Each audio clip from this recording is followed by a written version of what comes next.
Welcome to my channel ABC astrology and palmistry.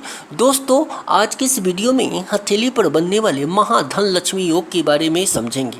जैसा कि नाम से ही स्पष्ट है, यदि किसी व्यक्ति के हथेली पर इस प्रकार का योग का निर्माण होता है तो ऐसे लोगों को अपार धन की प्राप्ति होती है।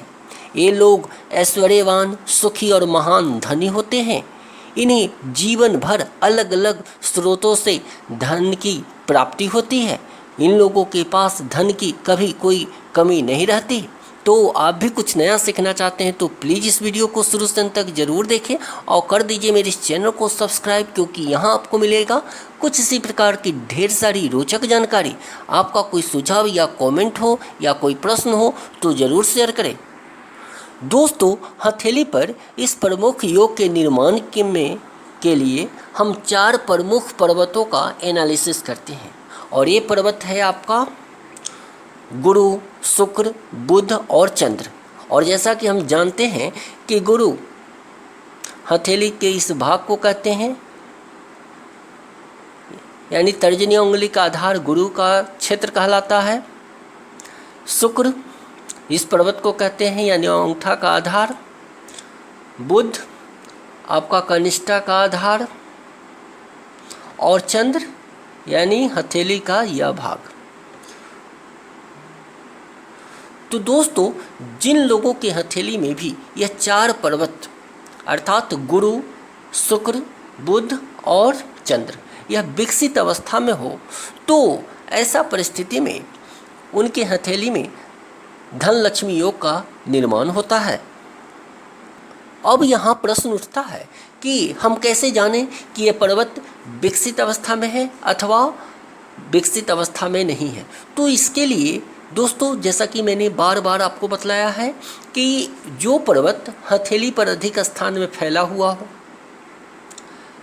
उभरा हुआ हो, लालिमा युक्त हो या गुलाबी कलर का हो, तो उस परिस्थिति में हम यह समझते हैं कि वह पर्वत विकसित है। तो यदि आपके हथेली पर भी ये 4 पर्वत यदि उभरा हुआ अवस्था में हो, गुलाबी कलर का हो, अधिक स्थान में फैला हुआ हो, तो उस परिस्थिति में यह आपके हथेली पर कहीं न कहीं धन लक्ष्मी योग का निर्माण करता है।